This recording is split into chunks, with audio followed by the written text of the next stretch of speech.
I feel like our numbers are dwindling. Where is everybody? We can't have that many people online. How many people are online? Oh, yeah. And 2 of those are me and you. Oh, okay. You already did the math. Okay, that's good. See, that's why she's a TA. She's smart. So, we'd like to start us off with a prayer. Yeah, move on over. There's plenty of space. We'd like to offer a prayer for us. Thanks, Braden.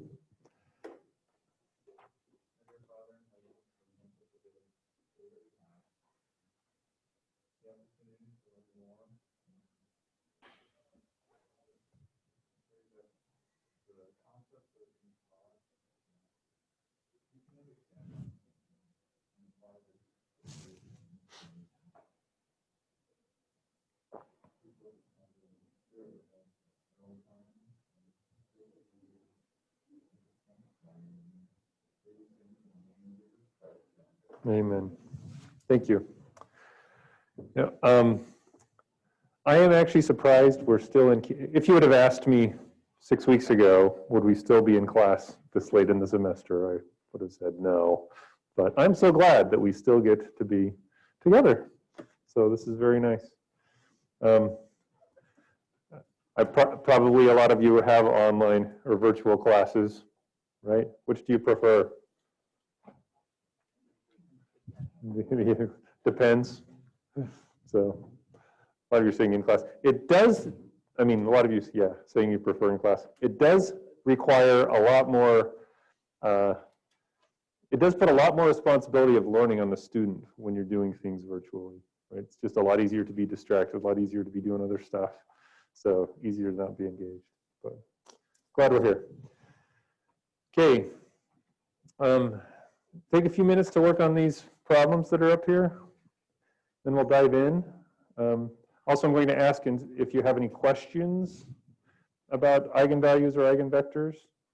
I'm sure a lot of you have questions, so get ready to ask those.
Okay, I'm just going to start working through one up here, but you can go ahead and keep working on those other ones.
Okay.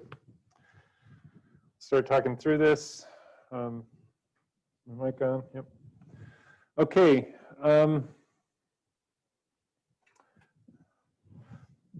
Before maybe I should come up here and do just some talking. What else do we do as professors besides talk? Eigenvectors and eigenvalues turn out to be like the thing to know about a matrix to understand what it does, like to understand the system that it defines. It's like the thing. I told the story of my son, Joseph. He took this a year ago, and I told this on the video, but he saw this one section, didn't really get it, but he thought, oh, that's okay, and he never really learned them solid, and he said, I didn't realize that everything else for the rest of the semester was integrally tied to eigenvalues and eigenvectors, so he did not do well for the rest of the class. So learn this well. It doesn't, like the next section is going to be determinants, and it doesn't look like it has much to do with it, but it turns out the determinant of a matrix is the product of all of the eigenvalues. So there's a connection there. But yes? Quick question. In the book it said that basically x1 plus x2 is equal to 0, right? That's how they show the matrices of 1, 1, 0. X1 plus x2 equals 0, and then you bring the x2 over, so then x1 is equal to negative x2. And then I missed the negative sign. That's what you're saying here? Yeah. Yeah.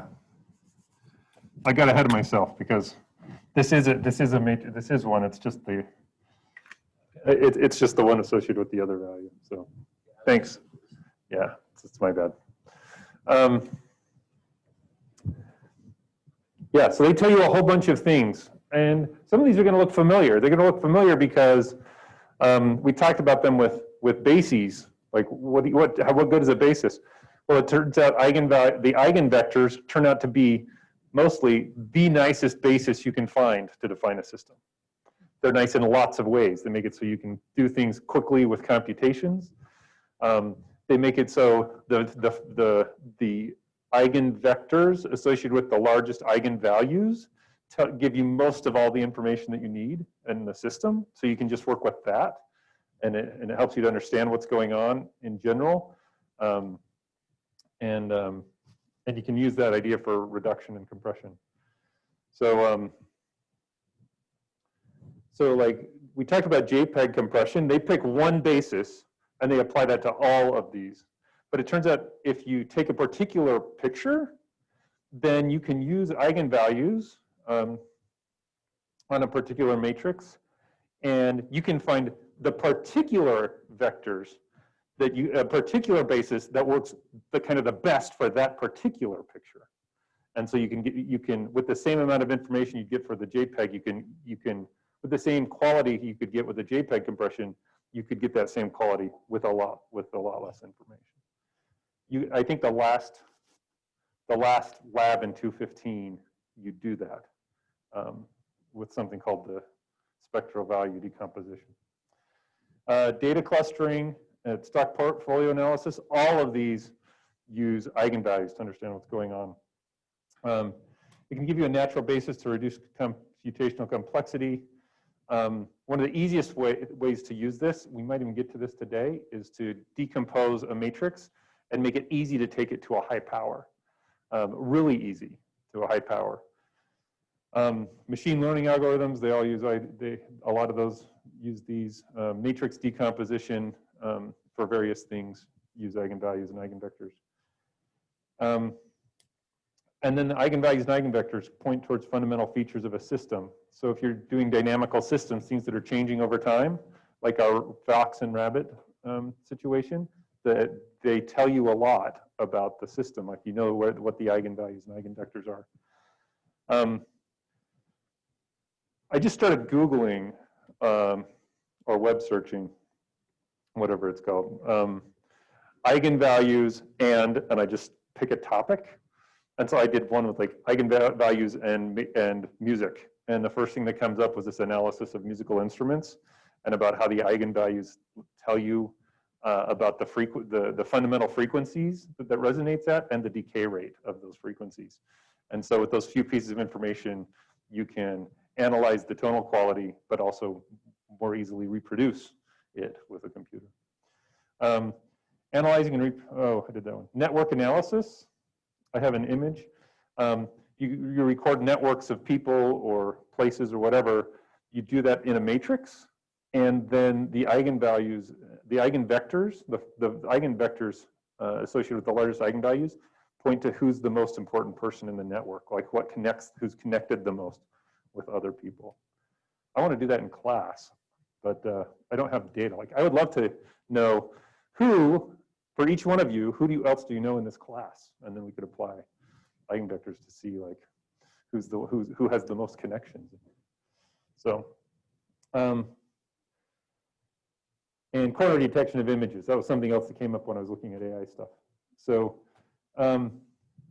so just some visual images. And you can't see it really well, but it doesn't take very many if you decompose this using eigenvalues and eigenvectors, you can get a really good quality with 12 as opposed to the 264, which was like the original quality.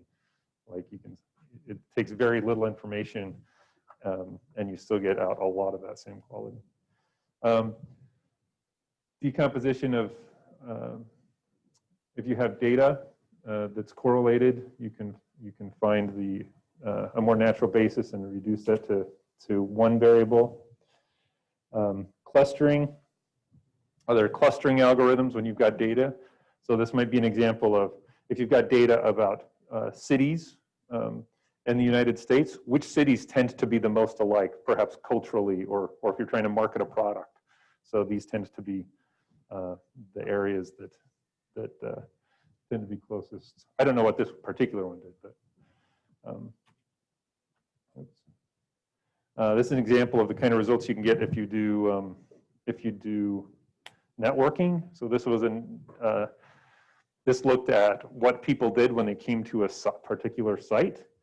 The purple dots are people that only did one action, and the lighter blues are people that did two actions. The greens are people that did three, maybe it's 3 or 4. There's 2 oranges, and I think they did 5. So these are like the most important people, like the people that are doing everything associated with the site. But you can see people that do blog posts don't tend to do, they don't tend to vote, put in votes thing and stuff. But anyway, understanding the matrix of who's doing what, you can summarize and find the structure using eigenvalues and eigenvectors. Okay, so my challenge is pick some things that you're interested in and just search for eigenvalues or eigenvectors and your topic. And if it's somewhat technical, chances are you're going to find some connection. Like they just always seem to come up. Okay, so let's go back to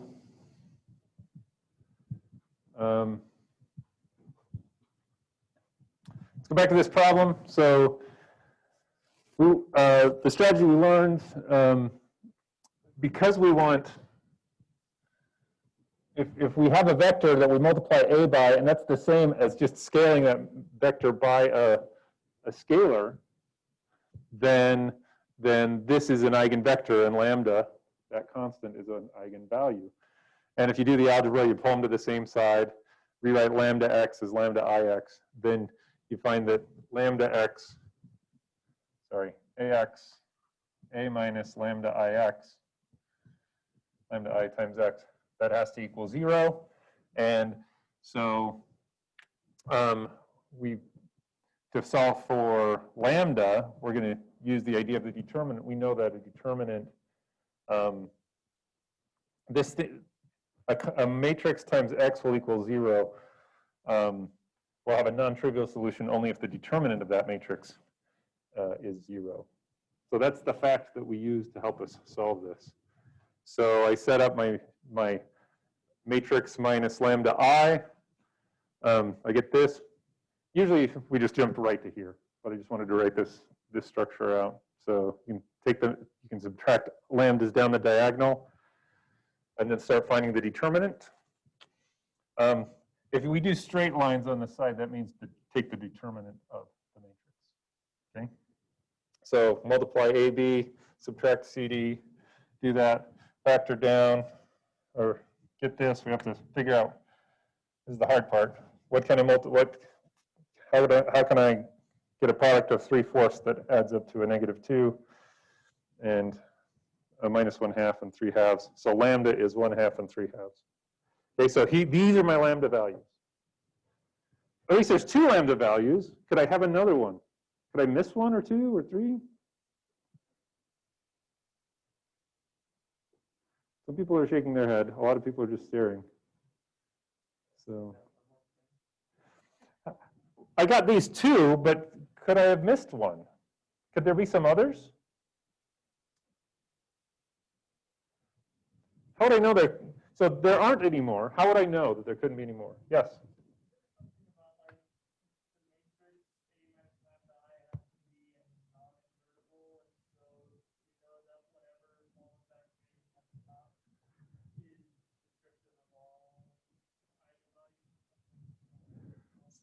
Well, which equation, like this equation? Yeah. Yes, but I don't see the connection with what you said to like why only 2? Well, in this case, can we only have 2 lambdas? So, Isaac? It does have something to do with the nullity of the matrix. If the lambda, if lambda makes it so this matrix has a nullity of at least 1. Every lambda is going to make it with a nullity of at least 1. I only have I only have 2 dimensions to work with. And if one lambda will give me a nullity of 1, right? I plugged in one of these and ended up with 1 vector. I only have 1 more lambda value because I can only end up with 2 vectors because I'm only dealing with 2 dimensions. So yeah, you can connect it to nullity there too. Very nice. Yes?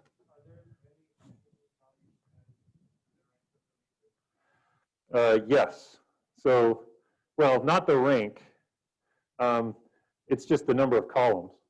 So the number of columns or rows of the square matrix.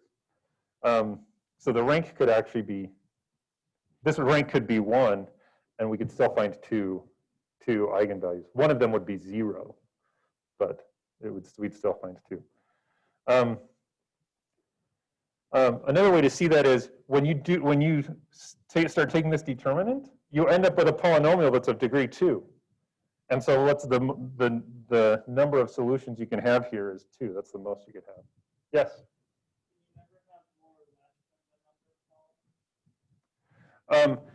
Well, there will always be the number of columns, but you might get some repeats. And they also could be imaginary. So, you might end up with 3 twice. So with repeated ones, you'll always have the number of columns. So, and 0 might be 1. Okay. So we found these. These are my eigenvalues. What about my eigenvectors? How do I find those? Well, I'm going to take each one of these and plug it back in to this, subtract that off the diagonal, and then I'm going to find the null space when I do that. And a basis vector or a set of basis vectors for the null space here, those are my eigenvectors associated with that eigenvalue. So I solve. I simplify. I do the row reduction. It's a really nice row reduction. You just jump to this one. So x equals a negative y. Thanks for connecting here, because this is x plus y equals 0. So x equals a negative y. I have y as a free variable, so I know y equals y. So I can write down all the solutions to that equation. Like, when does this matrix times a vector equal 0, 0? Well, they're all all the vectors that lie on this line. But I only need one of those vectors for the eigenvector. So I'm just going to take a minus 1, 1. So this is the eigenvector associated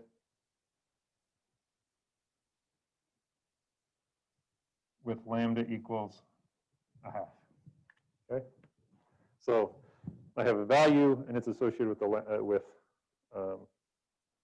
an eigenvector. It might be associated with, if lambda came up a couple times, I might have one or more, I might have more than one eigenvector associated with 1/2. That's possible. Okay, so any questions about this one? Okay, we're still not quite done because we still have to find the other eigenvector. Yes? Yeah. The question was, can you have repeated eigenvectors for what eigenvector? So the question was, can you have different repeated eigenvectors for different eigenvalues? And the answer is no, because if you have one eigenvector, that means you multiply A times that eigenvector, you're going to get it the same as lambda times x. So if that's associated with the eigenvalue 2, then A times that's going to be 2 times that. And so there's no way to end up having the same eigenvector associated with a different lambda, like 5, because you already know that A times x is 2 times x. So you can't have it can't equal 2x times itself and 5 times itself. So great question. Other questions? Okay. So we can quickly figure out what the other one is. 1 minus 3/2, 1/2, 1/2, 1 minus 3/2. Oops. Augment it with 0.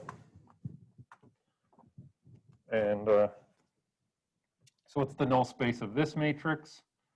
I get a minus 1/2, 1/2, 1/2, a minus 1/2. Oops. 0, 0. So I can just add that up. I get zeros. And then I can multiply by 2, a negative 2, and I get 1, a minus 1, 0, 0. So that means x, this is where x equals y. Y, again, is a free variable. Y equals y. So that means that the solutions x, y for the null space are going to be t times any vector of that form, where x equals y. And so this is, I'll just pick that as the eigenvector associated with, or lambda equals 3/2. Okay. Questions? Yes. A question about the null space and the number of eigenvalues possible. In the 3 blue 1 brown video about the scaling of the vectors, it said that it's possible to have a matrix like 2, 0, 0, 2, where every value is an eigenvalue, because it'll scale everything, they'll all stay on the respective line. So can you explain again about the relationship with the null space? It means that every vector is an eigenvector. I don't know if I can come up with a good explanation off the top of my head right now. Okay, can you send me an email and I'll work on making sense of that so I can talk. I'll either make a video or talk about it in class later. Okay, great, thanks. Other questions that I might actually have an answer for? Okay. That's a great question. I mean, it really is a good question. I'm going to have to think about it though. Otherwise, I'm going to waste 10 minutes up here trying to figure it out. So. Yeah, Sophie? Sorry, maybe it's like with the answers to that question here, but like, what is the relationship between eigenvectors and the null space? Like, are they all in the null space? The eigenvector is vectors are the basis for the null space if you subtract the associated eigenvalue from the diagonal.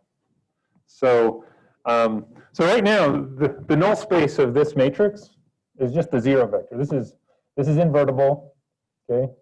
It's rank 2, but if we subtract a half off the diagonal, it's going to be a non-invertible matrix. It's going to have a nullity of at least 1. And the basis for that null space, that's going to be an eigenvector.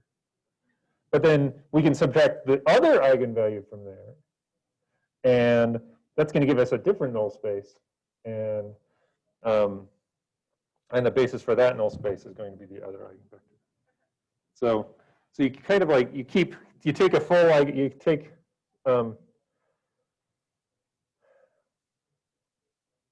take an invertible matrix and you start collapsing it in different ways so that it's not invertible anymore. And the null space, the null spaces that you end up with tell you something about the eigenvectors.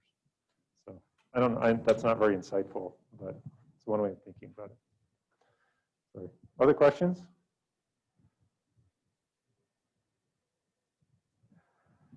Okay.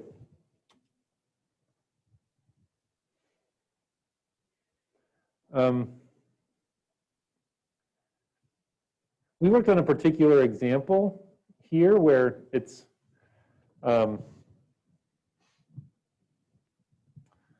where these are, this is a symmetric matrix, okay? And the symmetric matrices are kind of cool. So here I put a bunch of points in a circle. They're a distance of 1. They're on the unit circle. And if I start changing the diagonal entries, look what happens.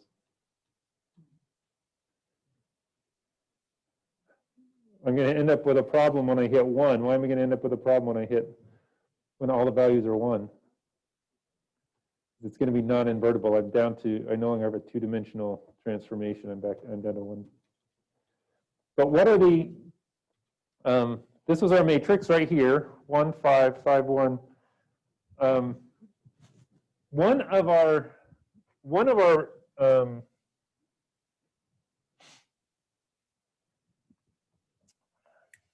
eigenvectors, gosh, couldn't think of that. One of our eigenvectors is a -1, 1. Oh, I actually have that on here. I can just show it. So here's a -1, 1. So does it look like things are stretched or shrunk in that direction? Yeah, looks like things here got shrunk in this direction. By how much? The values that start here, this value gets pulled in this way. It also gets stretched out that way, so it's not exact. But it looks like it's sucked in by about a half. Right? Well, that is our eigenvector. I mean, our eigenvalue for this eigenvector. So things on this line get sucked in, gets pulled halfway into the origin. Okay. What's our other eigenvector? 1, 1. There's our other eigenvector. And did it look like things got stretched or shrunk along that dimension? Yeah, if you're exactly on that line, you got pulled out. How much further did you get pulled out? It looks like by about 50% more. So you're out 1.5 times, 3 halves times. So so this tells us something about the transformation going on. Oh, I'm pulling things in, and I'm pulling things in this dimension, and I'm pulling things out in this dimension. It's not easy to see just from this, but once I know these are my eigenvectors and eigenvalues, then I can be like, oh, I'm shrinking in a half this way. I'm pulling out 150% this way. And these are particularly important in statistics because this is a correlation matrix of 2 variables. And if your correlation is a half, then your data looks about like that. It's kind of, we'll fill in that ellipse shape. I have an example here.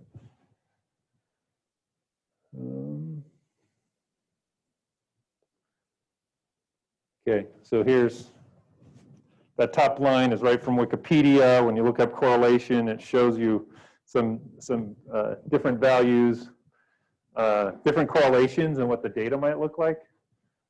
Zero correlation, you got zero things. It means these off of coordinates, these would be the correlations, and the correlation is zero, you just have the identity matrix. And your eigenvectors and eigenvalues are just going to be, I think just 1 and 0, but, or 1, 0, and 0, 1. But, so things aren't changed. Actually, don't know. You might end up with the same eigenvalues and eigenvectors. But the eigenvalues are 1, so it's not shrinking or stretching in either of those dimensions. So 0.4, that's close to what we got. You can see it's pulled in this way, stretched out. They're always stretching or shrinking the same dimension. It turns out the eigenvalues, the eigenvectors are all the same here. Doesn't matter what I put here, the eigenvectors will still be the same. But the transformation is defined just by how much you stretch and shrink along those dimensions. So anyway, they get used a lot in statistics and in just using data in general. So, and one thing to notice here, question 2 was, are the eigenvectors from 1 orthogonal? Is this eigenvector and this eigenvector orthogonal? A -1, 1, 1, 1. The easiest way to check. Dot product. Do a dot product. You get a -1 plus 1 equals 0. So the dot product equals 0. We already showed them up there that if you're going y equals x, y equals a negative x, you guys already know that that's perpendicular. It turns out that if you're dealing with a symmetric matrix, your eigenvectors are all orthogonal to each other. So nice fact to know. So I didn't know that before. Well, I learned a few months ago. I had to go ask another professor. I'm like, is it always true? He's like, yep. So I should prove it. If I was a real mathematician, I'd prove it for you. But oh, any symmetric matrix has orthogonal eigenvectors. Yeah. So that's why. Yeah. You're welcome. I don't know if it's a really important thing for you all right now in this class, but okay. All right. So other questions about eigenvalues and eigenvectors, how to find them for a 2x2 matrix, what they represent graphically? Yes. Are you only going to be doing them with 2x2? We will be doing them for larger ones, but right now, you guys only know how to find determinants for 2x2 matrices. So the strategy will be the same. If we're trying to find eigenvalues and eigenvectors for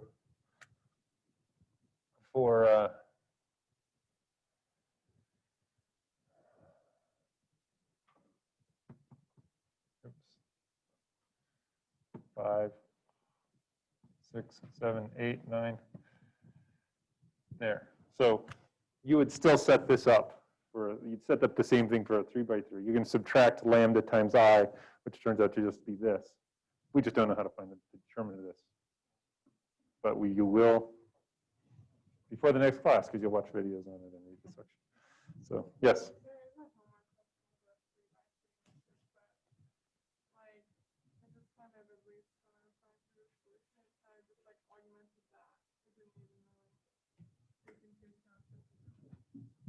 Yeah, like we could ask you questions. I can't remember which question that was exactly, but I could say show that 0 is an eigenvalue of this matrix. Yeah, then that you can do, because that means if you subtract 0 off the diagonal, 4, 5, 6, 7, 8, 9, then you're saying this should have a non-zero, a non-trivial solution. So, and then you just row reduce to find it. So, yeah, so we can still ask, you don't know how to find the determinant. So I couldn't ask you, what are all the eigenvalues here? You don't know, but you can test. You know enough to test it. So, okay, nice. Okay, other questions?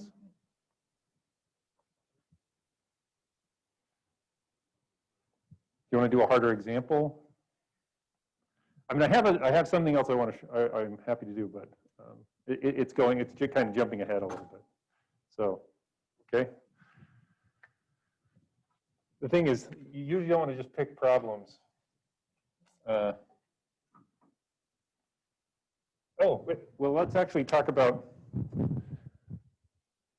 Off the top of my head, I'm going to give you something, and you're going to have to like. It's not going to be a nice equation to solve. But let's talk about this is a harder one. By inspection, can you find the eigenvalues of 1A, A1?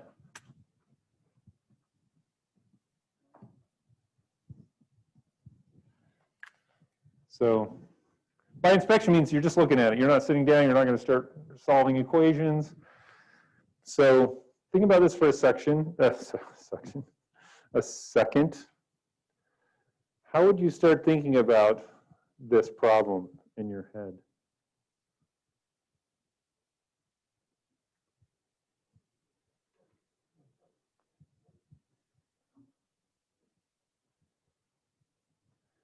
You might think about the kind of matrices we ended up with here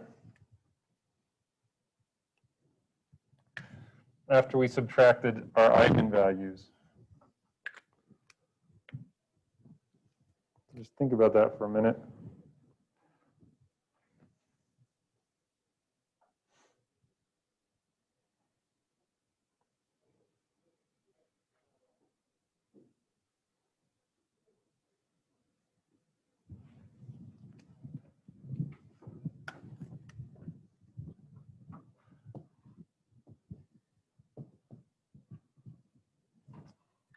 If you've already got that one down, you can start to find the eigenvalues and eigenvectors for this.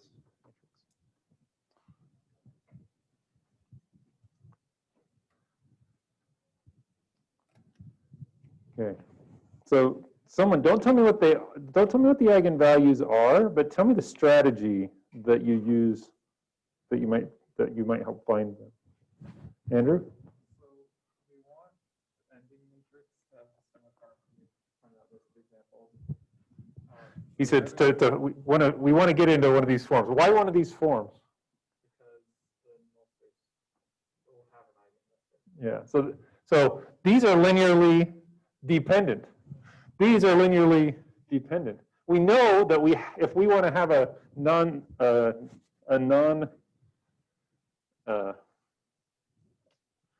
if I want a null space that's not just the 0 vector, then I need to get these so they're linearly independent. And with only a 2 by 2, that just means this has got to be a scalar multiple of this one. So you can start thinking about what can I pick for A? What can I subtract from these? Not what I can pick for A, but what can I subtract from here so that I can get like this column the same as this column, or this column, one column the opposite sign of the other column. So with that much, see if you guys can still think. I think some more of you now will be able to start thinking through that problem.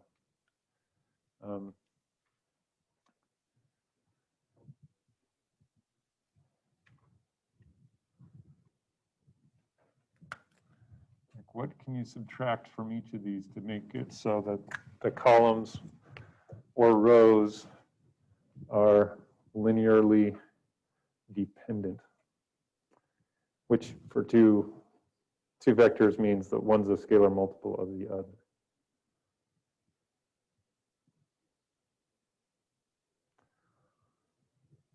Okay, someone got an idea? Wait, we just heard from Andrew. Someone else besides Andrew that has an idea of a number that might work here?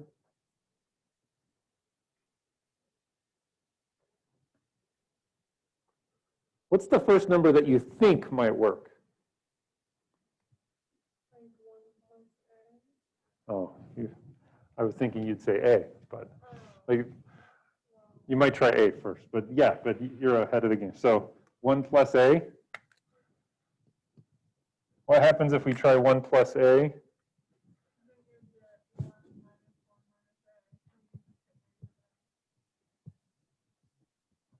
But how would just regular, like how would A work?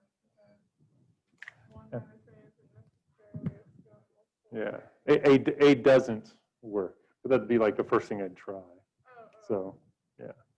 So here, yeah, you end up with just a negative A and a negative A. And so a negative A, that's a scalar multiple of A, negative A. So, okay, so we found 1 plus A. What could the other one be? 1 minus A. So 1 times 1 minus A, oops, A, 1 minus A. Okay, because then you end up with this is A and this is A. And you just end up with 2 columns of A's or 2 rows of A's. So this is the same, it's the same kind of mental tools you can use if you're just trying to look and see if a few rows are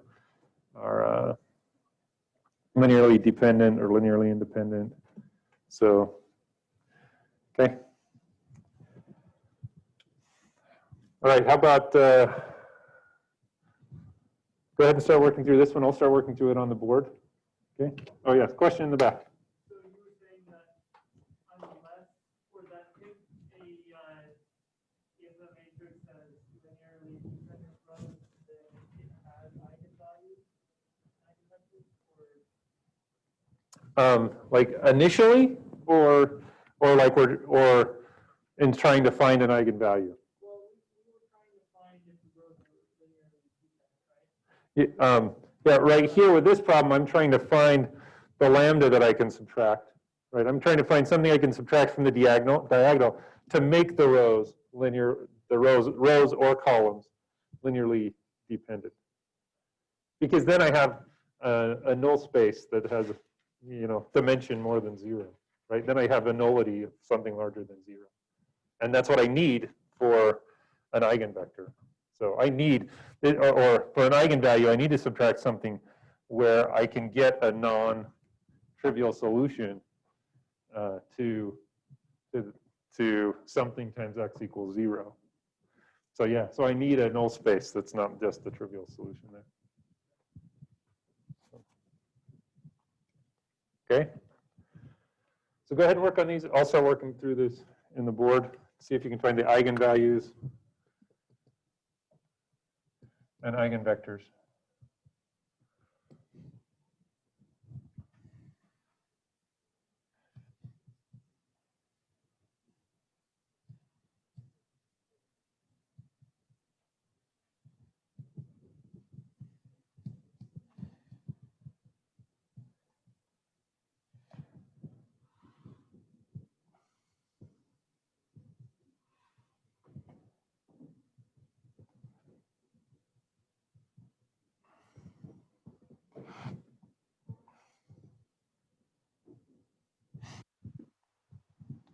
We probably should have done this first. It just said, can you just start doing the same strategy we did over here? Can you start to see if you can find one just by inspection?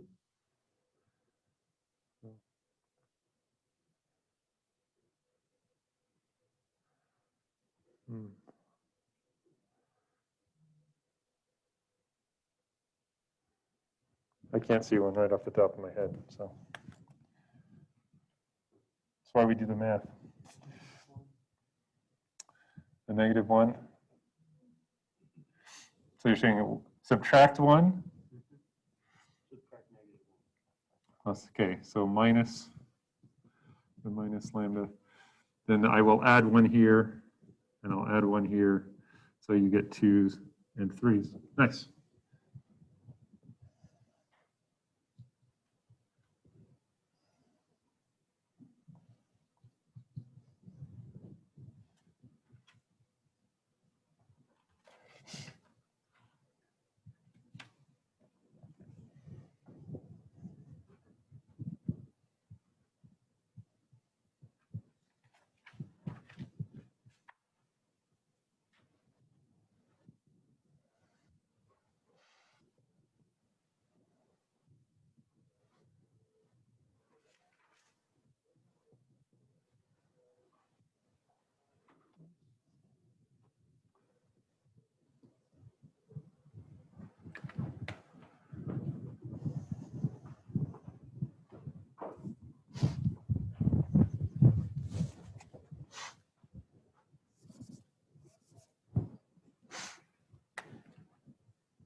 Okay, I didn't get all the way through, but subtracted lambda, found the determinant, which was 1 minus lambda times 2 minus lambda minus 6, and expanded this, combined the 2 and the negative 6, ends up with this quadratic, factor it down, I get 4 and a minus 1 as my solutions. So these are my eigenvalues. So then to find out the eigenvectors associated with each of these, then I plug in 4 back into here and augment it with 0. I want to know when the, what's the null space of this new matrix when I subtract 4. And I end up with this one of the same ones we had before, with just 1, 1. What do you get with the other for the other one?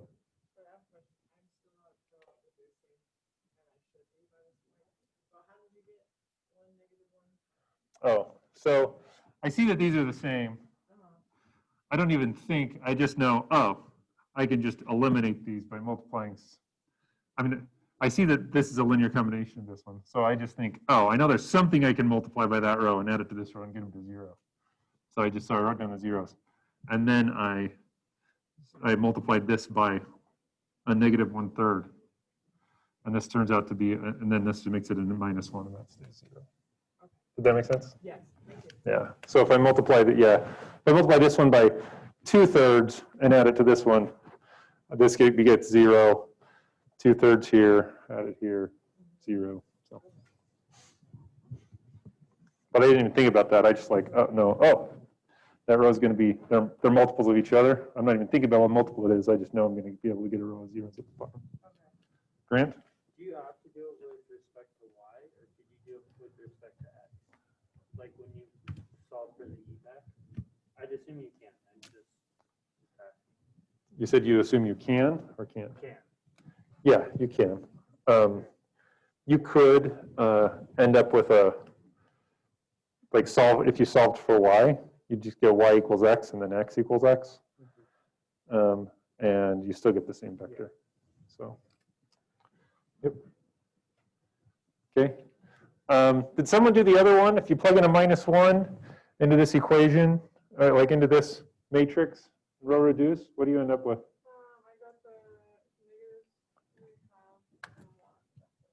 I got the -3/2, 1. That's lambda equals a -1. Is that what others got? You got there? See a few notes. Okay. We're over time, so we better stop. But if you got more questions, come up and ask. Have a great day.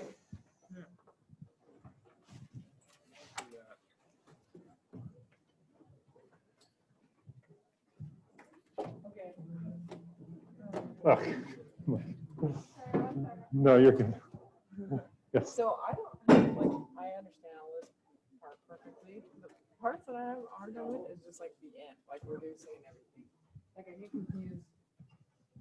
Like even this, I knew, okay, you got to here, and then just like this little part, I don't know why I'm confused. So. can you just Okay. talk through that Yeah. part? So.